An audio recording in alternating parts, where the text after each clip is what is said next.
Hello दोस्तों, आपका स्वागत है अपने यूट्यूब चैनल पर। आज हम 21 जैन को पूछे गए CTET 2021 पेपर 1 के हिंदी के फुल 30 क्वेश्चंस कंप्लीट करेंगे।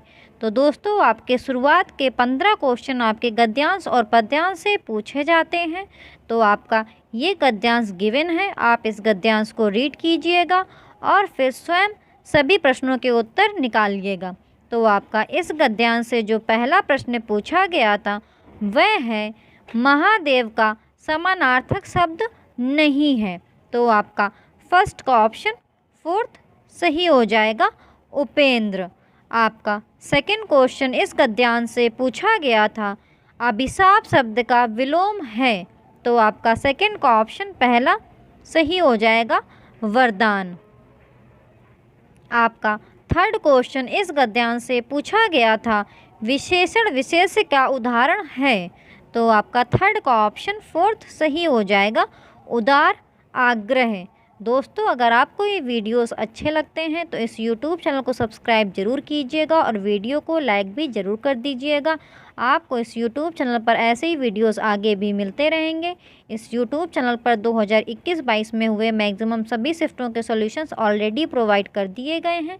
तो आप इस यूट्यूब चैनल को विज़िट करें और सभी शिफ्टों के सॉल्यूशंस देख लीजिए। आपका इस गद्यांश से अगला क्वेश्चन पूछा गया था इस पेशे में आमतौर पर स्याह को सफ़ेद और सफ़ेद को स्याह करना होता है, रेखांकित से आशय है। तो आपका फोर्थ का ऑप्शन तीसरा सही हो जाएगा, सच को झूठ और झूठ को सच बताना। आपका फिफ्थ क्वेश्चन पूछा गया था गांधी जी को पत्र किस प्रकार के लोगों द्वारा लिखा जाता था। तो आपका फिफ्थ का ऑप्शन पहला सही हो जाएगा, उग्र और उदार। आपका सिक्स्थ क्वेश्चन इस गद्यांश से पूछा गया था गांधी जी यंग इंडिया के कॉलमों में किसकी चर्चा किया करते थे। तो आपका सिक्स्थ का ऑप्शन दूसरा सही हो जाएगा, संवाददाता के द्वारा लिखे गए पत्र की। आपका सेवेंथ क्वेश्चन पूछा गया था महादेव भाई के विद्यार्थी अवस्था में सबसे जिगरी दोस्त कौन था। तो आपका सेवेंथ का ऑप्शन पहला सही हो जाएगा, नरहरि भाई। आपका एट्थ क्वेश्चन इस गद्यांश से पूछा गया था गांधी जी से मिलने से पहले महादेव भाई कहाँ नौकरी करते थे। तो आपका एट्थ का ऑप्शन दूसरा सही हो जाएगा, अनुवाद विभाग में। आपका नाइन्थ क्वेश्चन इस गद्यांश से पूछा गया था महादेव के किन गुणों ने उन्हें सबका लाडला बना दिया। तो आपका नाइन्थ का ऑप्शन तीसरा सही हो जाएगा, लिखावट की शुद्धता और विनम्र स्वभाव के। तो दोस्तों, यहाँ पर आपके गद्यांश से पूछे गए सभी प्रश्न समाप्त हो जाते हैं। तो आप इस गद्यांश को रीड कीजिएगा और फिर सभी प्रश्नों के उत्तर स्वयं निकालिएगा। आपका अब ये पद्यांश शुरू हो जाता है। तो आपका ये पद्यांश गिवन है, आप इस पद्यांश को रीड कीजिएगा और फिर सभी प्रश्नों के उत्तर स्वयं ही निकालिएगा। ये पद्यांश क्या परिचय दू से शुरू होता है और आपका मैं अकेली पड़ गई पर समाप्त होता है। तो आप इस पद्यांश को रीड कीजिए और फिर इससे पूछे गए सभी प्रश्नों के उत्तर स्वयं निकालिएगा। आपका इस पद्यांश से जो पहला प्रश्न पूछा गया था वह है निश्रत शब्द है। तो आपका 10th का ऑप्शन पहला सही हो जाएगा, तत्सम शब्द।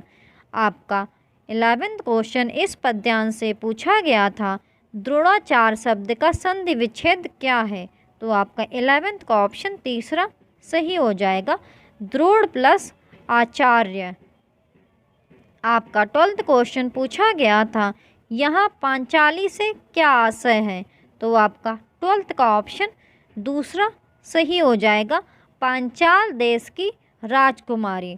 दोस्तों, पांचाली का अर्थ पांचाल देश की राजकुमारी से ही है। आपका 13th क्वेश्चन पूछा गया था पिता को चाहिए था एक योद्धा, यहाँ किस योद्धा की बात हो रही है। तो आपका 13th का ऑप्शन फोर्थ सही हो जाएगा, धृष्टद्युम्न। आपका 14th क्वेश्चन इस पद्यांश से पूछा गया था यज्ञ की अग्नि से कौन उत्पन्न हुआ। तो आपका ऑप्शन फोर्थ सही हो जाएगा, धृष्टद्युम्न और द्रौपदी। आपका 15th क्वेश्चन इस पद्यांश से पूछा गया था, कुरुसभा में उपस्थित द्रौपदी के पतियों को क्या कहा जाता है? तो आपका 15th का ऑप्शन तीसरा सही हो जाएगा, पांडव। तो दोस्तों यहाँ पर आपके गद्यांश और पद्यांश से सभी पूछे गए 15 प्रश्न समाप्त हो जाते हैं। तो आप गद्यांश और पद्यांश को रीड कीजिएगा और सभी पूछे गए प्रश्नों का उत्तर स्वयं निकालिएगा और चेक कीजिएगा कि आपके 15 में से कितने क्वेश्चंस करेक्ट निकले हैं और कमेंट सेक्शन में ज़रूर बताइएगा। आपका 16th क्वेश्चन पूछा गया था, सभी बच्चे उन गतिविधियों द्वारा अभिप्रेरित होते हैं डैश। तो आपका 16th का ऑप्शन तीसरा सही हो जाएगा, जो बच्चों के लिए अर्थपूर्ण होती हैं। आपका 17th क्वेश्चन पूछा गया था, प्राथमिक स्तर पर किस गतिविधि या किसी खेल के लिए अनुदेशन किया जाना चाहिए? तो आपका 17th का ऑप्शन पहला सही हो जाएगा, बच्चों की घर की भाषा या मातृभाषा में। आपका 18th क्वेश्चन पूछा गया था, निम्नलिखित कथन के संदर्भ में कौन सा विकल्प सही नहीं है? कविता, गीत एवं मंत्र वे तरीके हैं जिनसे बच्चे। तो आपका 18th का ऑप्शन तीसरा सही हो जाएगा, विषय वस्तु के माध्यम से व्याकरण सीखते हैं। आपका 19th क्वेश्चन पूछा गया था, शिक्षक बच्चों का आकलन करता या करती है? तो आपका 19th का ऑप्शन तीसरा सही हो जाएगा, बच्चों को उनके आगे के अधिगम के लिए सहायता प्रदान करने हेतु योजना बनाने के लिए। आपका 20th क्वेश्चन पूछा गया था, द्विभाषी बच्चे या दो भाषा जानने वाले बच्चे किसी से बात करते समय प्रायः एक भाषा के शब्दों का प्रयोग करते हैं कहलाता है? तो आपका 20th का ऑप्शन पहला सही हो जाएगा, संकेत बदलना। आपका 21st क्वेश्चन पूछा गया था, बच्चे अपने लिखने की शुरुआती यात्रा आड़ी तिरछी रेखाएं बनाकर करते हैं, ये चिन्ह कहलाते हैं? तो आपका 21st का ऑप्शन दूसरा सही हो जाएगा, स्क्रबलिंग। आपका 22nd क्वेश्चन पूछा गया था, निम्नलिखित में से कौन सा एक कौशल बच्चों को उनका हस्तलेखन विकसित करने में सहायता करेगा? तो आपका 22nd का ऑप्शन फोर्थ सही हो जाएगा, धागे में मन के पिरोना। आपका 23rd क्वेश्चन पूछा गया था, निम्नलिखित में से कौन सा भाषा की पुस्तक में चित्रों के बारे में सबसे महत्वपूर्ण है? तो आपका 23rd का ऑप्शन पहला सही हो जाएगा, चित्र अपरिचित एवं याद किए जा सकने वाले संदर्भों में भाषा को समझने में मदद करते हैं। आपका 24th क्वेश्चन पूछा गया था, कहानियाँ बच्चों को भाषा अधिगम का आनंद लेने तथा उनमें डैश विकसित करने के लिए प्रोत्साहित करती हैं? तो आपका 24th का ऑप्शन पहला सही हो जाएगा, साहित्य की सराहना बोध। दोस्तों, अगर आपको ये वीडियोस अच्छे लगें तो इस YouTube चैनल को सब्सक्राइब जरूर कीजिएगा और वीडियो को लाइक भी ज़रूर कर दीजिएगा। आपको इस YouTube चैनल पर 2021-22 में हुए मैक्सिमम सभी शिफ्टों के सॉल्यूशंस ऑलरेडी प्रोवाइड कर दिए गए हैं, तो आप इस YouTube चैनल को विज़िट करें और सभी शिफ्टों के सॉल्यूशंस देख लीजिए। आपको आगे भी इस YouTube चैनल पर ऐसे ही वीडियोस मिलते रहेंगे। आपका 25th क्वेश्चन पूछा गया था, बच्चों में भाषा जैविक रूप से उपस्थित होती है तथा वह भाषा बच्चों में ठीक उसी तरह से विकसित होती है जैसे कि अन्य जैविक कार्य, यह कथन किसने कहा? तो आपका 25th का ऑप्शन दूसरा सही हो जाएगा, नोम चॉम्स्की। आपका 26th क्वेश्चन पूछा गया था, प्रभावी रूप से व्याकरण पढ़ाने के बारे में निम्नलिखित में से कौन सा एक सही नहीं है? तो आपका 26th का ऑप्शन फोर्थ सही हो जाएगा, नियमों को रट कर तथा अभ्यास करके व्याकरण सीखना। तो क्वेश्चन में पूछा गया था कौन सा एक सही नहीं है? तो आपका ऑप्शन फोर्थ सही हो जाएगा। आपका 27th क्वेश्चन पूछा गया था, निम्नलिखित में से किस पर साक्षरता अर्जित करने में कुशलता होनी चाहिए?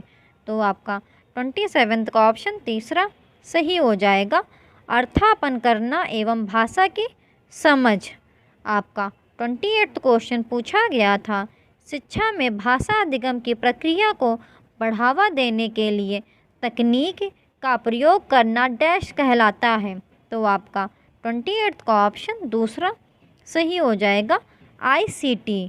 आपका 29 क्वेश्चन पूछा गया था, विद्यार्थियों के अधिगम के आकलन के लिए उपयोग की जाने वाली स्कोरिंग मार्गदर्शिका को कहते हैं डैश। तो आपका 29 का ऑप्शन पहला सही हो जाएगा, रूब्रिक्स। आपका 30th क्वेश्चन पूछा गया था, व्याकरण अनुवाद विधि अधिक बल देती है। तो आपका 30th का ऑप्शन पहला सही हो जाएगा, शुद्धता पर। तो दोस्तों आज हम लोगों ने 21 जैन को हुए CTET 2021 पेपर 1 के हिंदी के फुल 30 क्वेश्चंस कंप्लीट कर लिए हैं।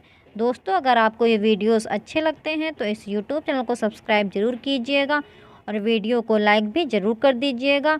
आपको इस YouTube चैनल पर ऐसे ही वीडियोस आगे भी मिलते रहेंगे, तो आप इस YouTube चैनल को सब्सक्राइब ज़रूर कर लें। Thank you for watching the videos और कमेंट सेक्शन में ज़रूर बताइएगा कि आपके 30 में से कितने क्वेश्चंस करेक्ट निकले।